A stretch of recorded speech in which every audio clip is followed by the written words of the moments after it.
Really Exam English, Season 2, Episode 5, Health. Hello and welcome to Really Exam English. Today's topic is health. If ever there was a trending topic, it was health. We've all been bombarded by news about viruses, immune systems, vaccines, and so on. Today we are not going to be talking about the pandemic. Instead, we have some quite deep, almost philosophical questions about healthcare and some really thought-provoking answers. We have a lot of super vocabulary today, from American English expressions to figurative language to replacing offensive words in a polite way. So let's crack on with the questions. At what age do you think schools should start educating children about healthy living? Right from the beginning. I would say I'm probably biased because I'm a nurse, but definitely. I mean, even something simple as hand washing, you can see how that's a big deal right now. And you can teach kids at a very early age. So I actually think even before school should happen at home. But yeah, I mean, you can start educating people on health-related topics from the beginning, I think. Nutrition, everything. Okay, a nice, clear, straightforward answer there to start off. One really useful word to pick up on here, and that is biased. So the speaker says, I'm probably biased because I'm a nurse. So biased is basically another way of saying prejudiced. For instance, my daughter is the cutest kid in the world, but I'm a bit biased. Do you think our attitudes to healthy living change as we get older? I think so. I think that particularly in finding work-life balance, there is a shifting ideology into what work and life is supposed to look like. And as I get older, that becomes more important to me as I make job decisions. So I think that, yes, our idea of what is healthy and what is kind of normal changes as we get older. So for me, it includes things like I work out every day right now, but I do it so that I can be functionally strong, so that I can take care of my kids. And if they want to play, we can play in roughhouse, etc. But I'm not trying to work out to get buff or get, really swole or anything that's particularly, aesthetically pleasing, if that makes sense. Do you think that healthcare should be freely available to everyone? I do. And the reason that I feel that way is I think that I crunched the numbers one time. Now, I would consider myself, now this is going to be controversial coming from where I come from. I consider myself fairly conservative, but I recognize that in many ways we're already paying for healthcare to be free to everyone, but not everyone receives the benefit. Okay, some great vocab here. Firstly, we had a really key expression, which is the work-life balance, which of course is the balance between your work life and your free time. This is a great expression to know, as it can be used when answering many different questions, really, both speaking and writing. Then we had to play and roughhouse. So to roughhouse is American English and means to fight in a way that isn't serious. So you could say that the two brothers were roughhousing in the park. And in British English, you would call it horseplay. Then we had two awesome American English words to describe someone with big muscles, and they were buff and swole. So you could say the bodybuilders in a gym are all swole. It's totally intimidating to go in there. In the second answer, we had this expression to crunch the numbers. That means to do the calculations, especially when there are large amounts of numbers. So the shop owner crunched the numbers and decided it wouldn't be worth investing in a new warehouse. Do you think our attitudes to healthy living change as we get older? They can do. I think they probably do. As we get older, I think we feel the creaks in our bones, and we can't quite handle going out and partying all night and drinking ridiculously, and various other bits and pieces. We don't feel quite as full of vitality as we used to, and I think you become more aware of your body and your own condition. And so actually, if you feel that, then you kind of want to take better care of your health. I think when you're young, you think you're invincible, so you can do whatever you want and it doesn't matter. That said, obviously, you have plenty of health conscious young people, and you have people of all ages who aren't very health conscious. I think, part of it is just people's personalities, really. Some people just don't care. We had some great figurative language here. It was that as we get older, we feel the creaks in our bones, meaning we are aware of how we are getting older. So a creak is the noise that wood makes when pressure is applied to it, like when you walk up an old wooden stairs, for example.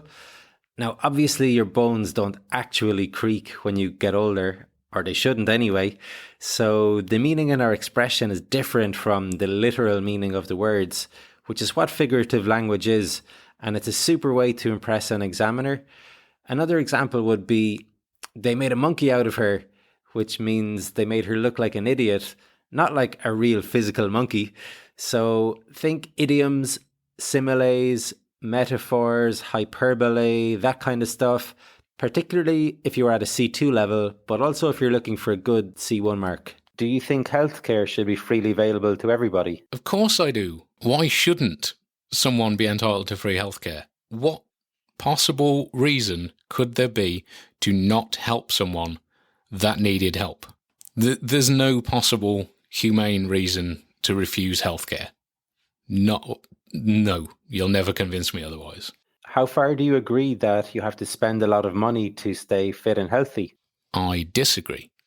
Can you stay fit by leaving your house and walking? You can. Does leaving your house and walking cost any money? It does not. Like, can you afford shoes? Yeah, cool. Buying healthy food is marginally more expensive than buying fast food. Yes. It's not a lot of money. So that is, yeah, you don't need to spend a lot of money to stay fit and healthy. Not at all. And I think you should stay fit and healthy. Don't die. Dying sucks. Don't do it. More wonderful advice from the Real Exam English podcast. Don't die. It sucks. Okay, so we had this word humane, which is human with an E on the end. This means to show kindness, care, and sympathy towards others, and you often hear it used when speaking about animals. For example, in the 21st century, the way animals are transported has become much more humane.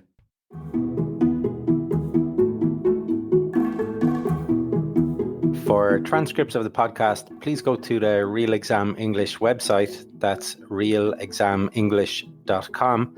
As well as the transcripts, you can find information there about online classes, whether you were looking for exam preparation classes in groups or individual classes, for exam prep, general revision, business English, or just conversational English, then check out the website for more information, realexamenglish.com.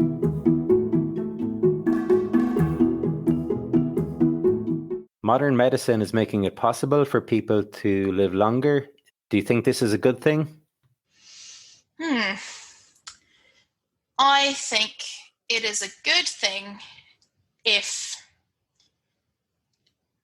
the ability to live longer comes with other accessibility issues like access to palliative care, access to places like retirement villages, which are kind of a step between sort of nursing homes where you really should kind of be a last resort, and somewhere where you're supported but can have some independence.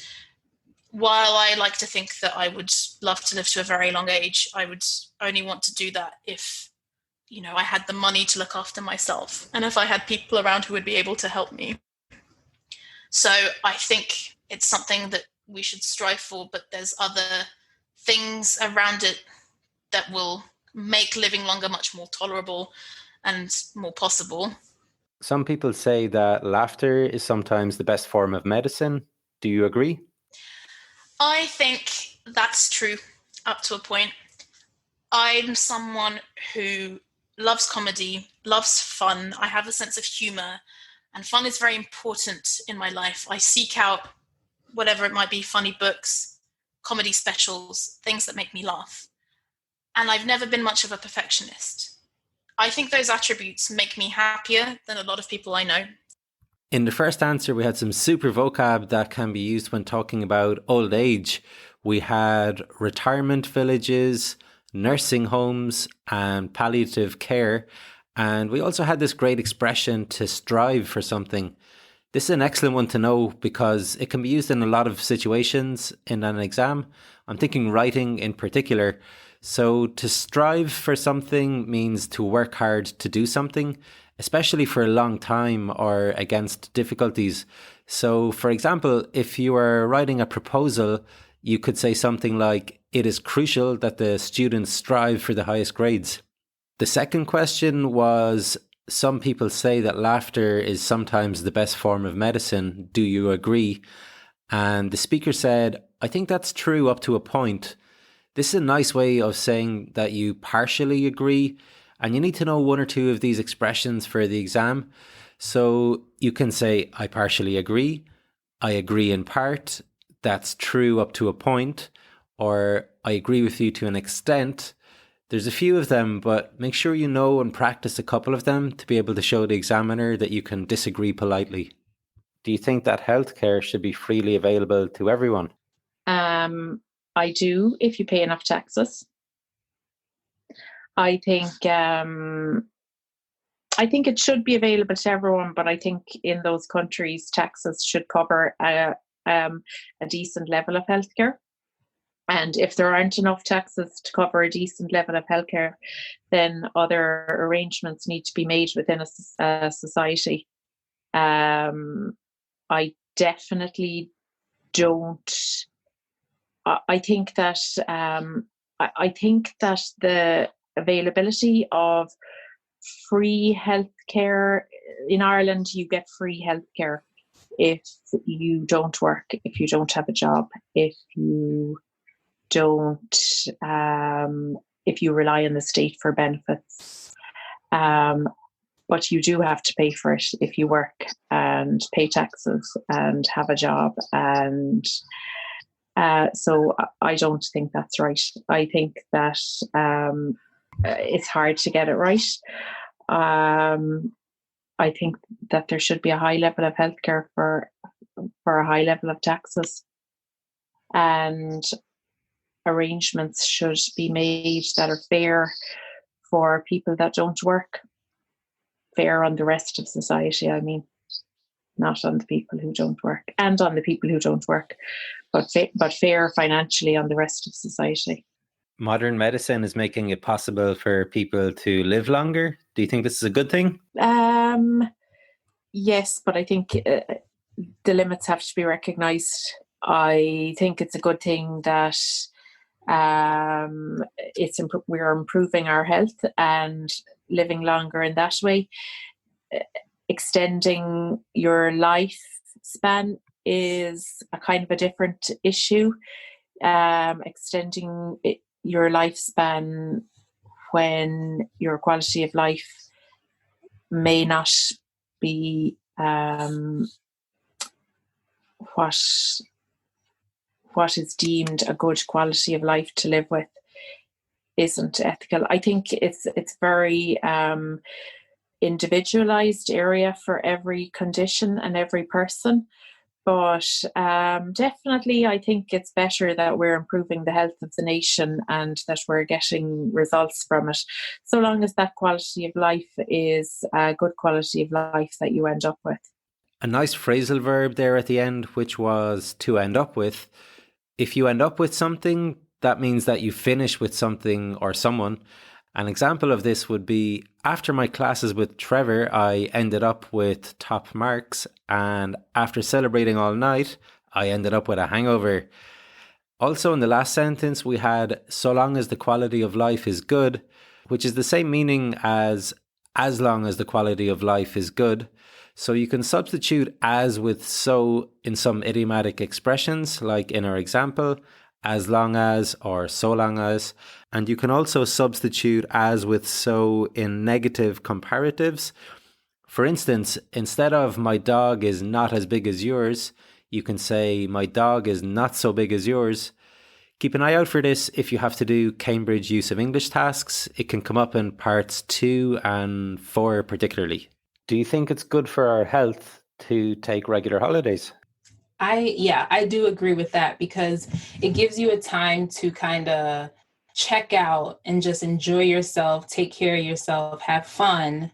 And then, even though you have to get back to the regularly scheduled program, sometimes it's good to just take a break from things. How far do you agree that you have to spend a lot of money to stay fit and healthy?